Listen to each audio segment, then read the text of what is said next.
Nikmat mana lagi yang kau dustakan untuk para bobotoh karena Timnas Indonesia dan juga Persib Bandung malam hari ini kompak menang.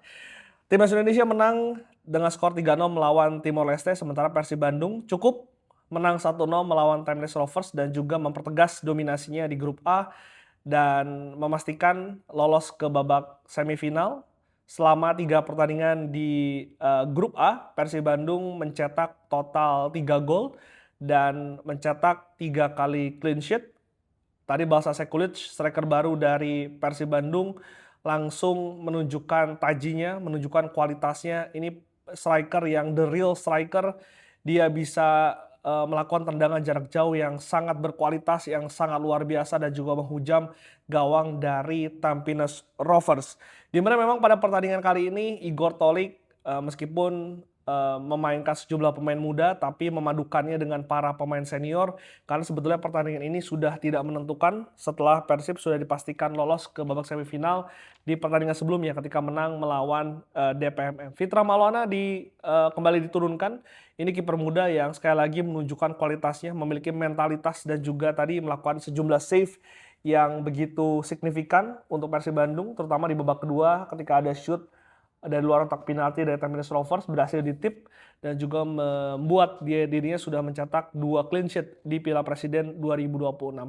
4 back di depan, ini ada perpaduan antara pemain muda yaitu Faris yang secara mengejutkan juga tampil cukup luar biasa di babak pertama. Tadi sempat memberikan umpan kepada Ramon Tanque tapi sayang sundulan dari Ramon belum bisa menemukan golnya untuk di Piala Presiden. Mati Kardi yang tadi mulai pertandingan menjadi kapten tim berduet bersama dengan Gabriel Mutumbo, sementara Hamrah Yanusa kembali diberi kesempatan di sisi kiri back dari Persib Bandung. 3 di tengah, ini juga 3 pemain yang eh, berpotensi untuk bisa menjadi inti.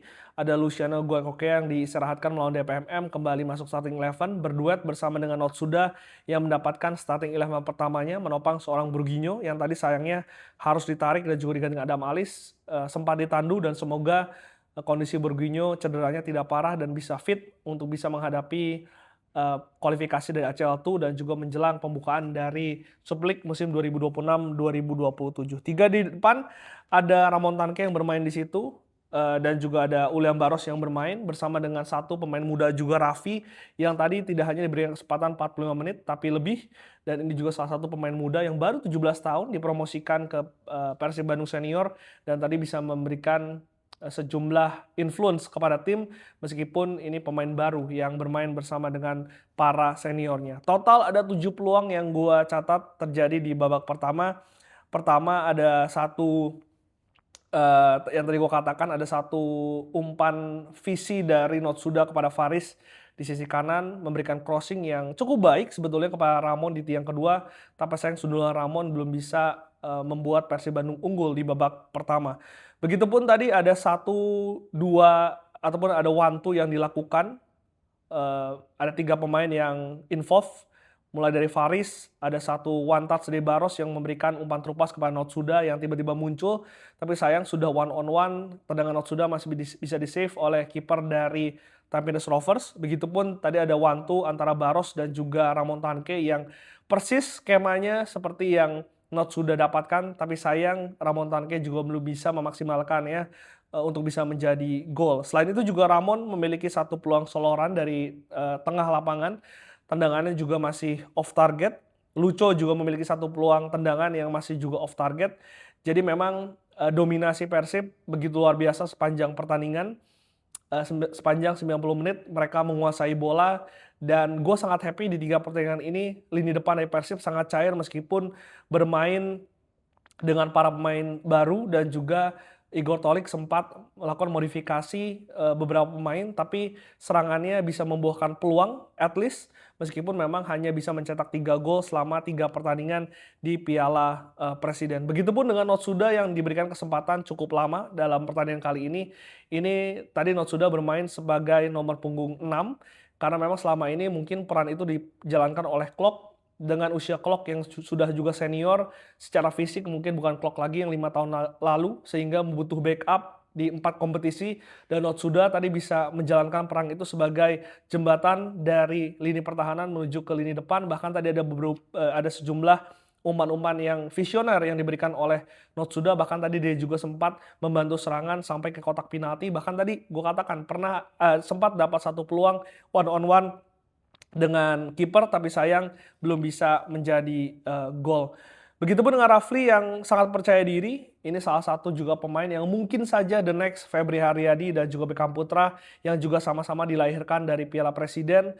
Dan dengan kesempatan dan juga kepercayaan diri yang ditunjukkan, semoga mentalitas Rafli bisa baik, bisa bagus, dan juga bisa membuktikan dirinya nanti di Super League. Untuk Ramon Tanque, gue udah nggak bisa bilang apa-apa lagi. Sebetulnya yang gue katakan ini striker yang tidak buruk, tapi juga tidak spesial. Karena tadi secara positioning, secara peluang, dirinya sudah mendapatkan peluang. Tapi Persib butuh striker yang clinical, semacam Bahasa Sekulic, hanya mendapatkan 1-2 peluang tapi bisa mencetak gol. Dan itu tidak bisa dilakukan oleh Ramon Tanque yang sudah tidak ada alasan lagi soal adaptasi karena Ramon Tanque sudah berseragam Persib sejak musim lalu. Dan kalau kalian ingat bagaimana Ramon menemukan gol pertamanya ketika melawan Borneo aja itu butuh waktu beberapa pertandingan.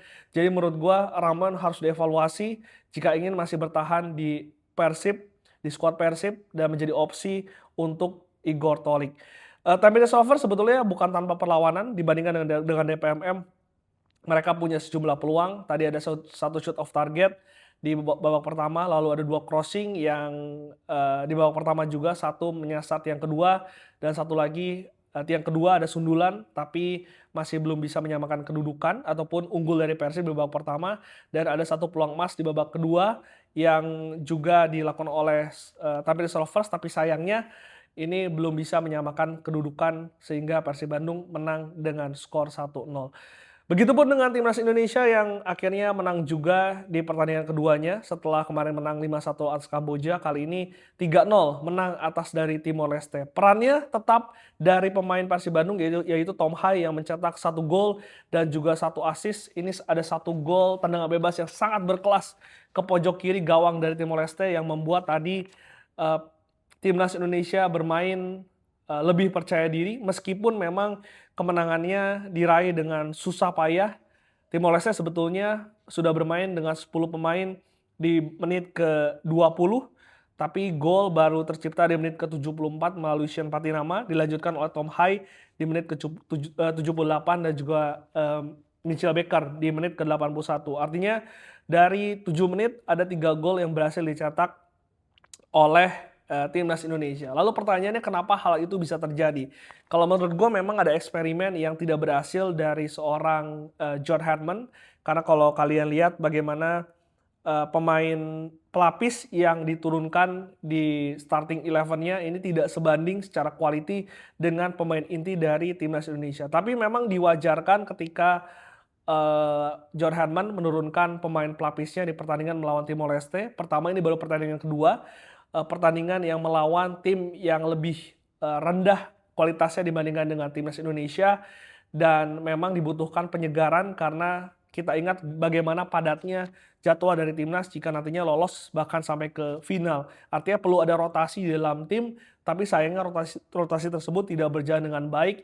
Baik itu kemarin di babak kedua ketika melawan Kamboja, begitupun di babak pertama tadi ketika melawan Timor Leste. Sebetulnya kalau dilihat ada 6 pemain yang dirotasi, 5 pemain belakang baru ini dimainkan dari menit awal dan juga 1 pemain depan di mana Cahya Supriyadi yang tadi dipercaya menggantikan Nadeo Argawinata.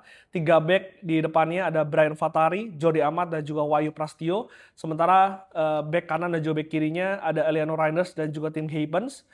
3 tengah ini tidak digantikan, yaitu Ivar Jenner, Mark Klok, dan juga Tom Hai menopang Rihan Hanan yang bermain bersama dengan Mitchell Baker di ujung tombak dari timnas Indonesia.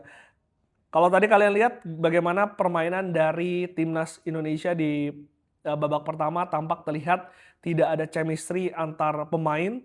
Dan kita tahu bagaimana Tom Hai yang selama ini menjadi otak motor serangan dari timnas Indonesia sempat dimainkan di sayap kiri dan itu tidak berjalan efektif.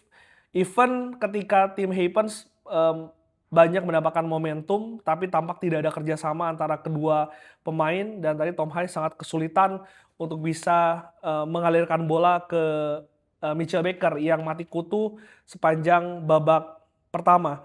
Dan itu memang tidak efektif karena tidak ada juga support dari back-back dari timnas Indonesia. Kalau misalkan kalian bandingkan dengan Shane, dengan Sandi, Brian Fatari dan juga Wahyu Pastio bukan tipikal back modern yang bisa membantu serangan, bisa build up serangan dan itu sangat-sangat terasa.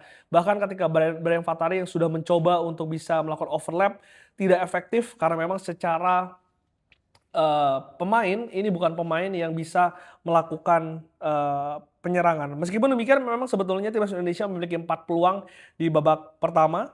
Ada shoot dari Ivar Jenner yang sebetulnya ada bola rebound, ada satu inisiatif yang didapatkan oleh Rihan Hanan, tapi sayang belum ada ketentangan sehingga dan juga belum ada keberuntungan sehingga tendangannya masih membentur mistar gawang. Begitupun dengan shoot dari Tom Hai yang masih bisa diblok.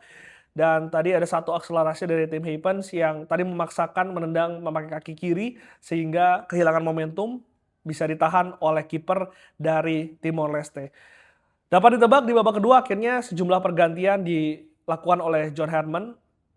Egy Maulana Fikri, pemain yang lebih kreatif dan juga lebih liar di lini tengah menggantikan Rihan Hanan yang tadi tampak tidak terlihat dalam permainan setelah mendapatkan peluang yang membentur mistar gawang. Begitupun dengan ada sejumlah pemain bertahan yang dimasukkan seperti ada Shane Patinama dan juga Sandy Walsh. Ketika pemain-pemain ini masuk akhirnya lini serang dari Indonesia lebih kreatif, lebih hidup dan kita lihat tadi ada satu bola pantulan yang diberikan Egy kepada Tom Hai yang membuat akhirnya timnas Indonesia mendapatkan peluang pertama di awal babak kedua. Lalu juga tadi ada satu crossing dari Egy kepada Mitchell Baker, tapi sayang belum bisa disontek ke gawang dari timnas Timor Leste. Begitupun tadi sebetulnya ada shoot dari Brian Fatari yang masih bisa diblok dan juga sundulan dari seorang Mitchell Baker.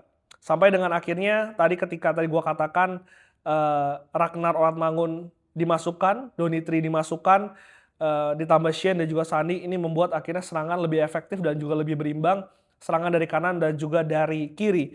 Karena kalau kalian lihat gol dari seorang Shane Patinama itu diawali oleh umpan visioner dari seorang Tom Hai kepada Donitri yang melakukan overlap dan ini ciri khas dari Donitri yang melakukan cutback kepada Shane yang kalian bayangkan sebetulnya dia berposisi sebagai back tapi bisa membantu serangan sampai ke kotak penalti lawan dan bisa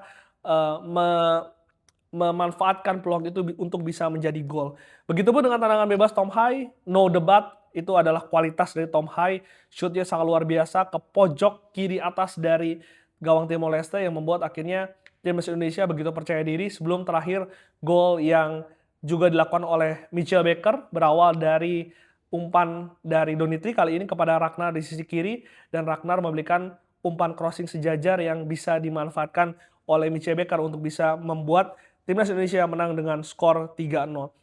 Akan melawan Vietnam di babak selanjutnya ataupun di pertandingan ketiga. Ini pertandingan yang akan sangat menentukan dan juga akan sangat berat untuk Indonesia meskipun memang pertandingan dilakukan di Stadion Pakansari. Kita akan draft prediction lagi, Liputan 6 Sport. Terima kasih teman-teman, ada 300.000 orang yang nonton. Kita akan join lagi nanti di hari Senin, kick off pada pukul 20.30. Tapi sejumlah catatan memang harus diperbaiki dan juga dipersiapkan oleh tim kepelatihan.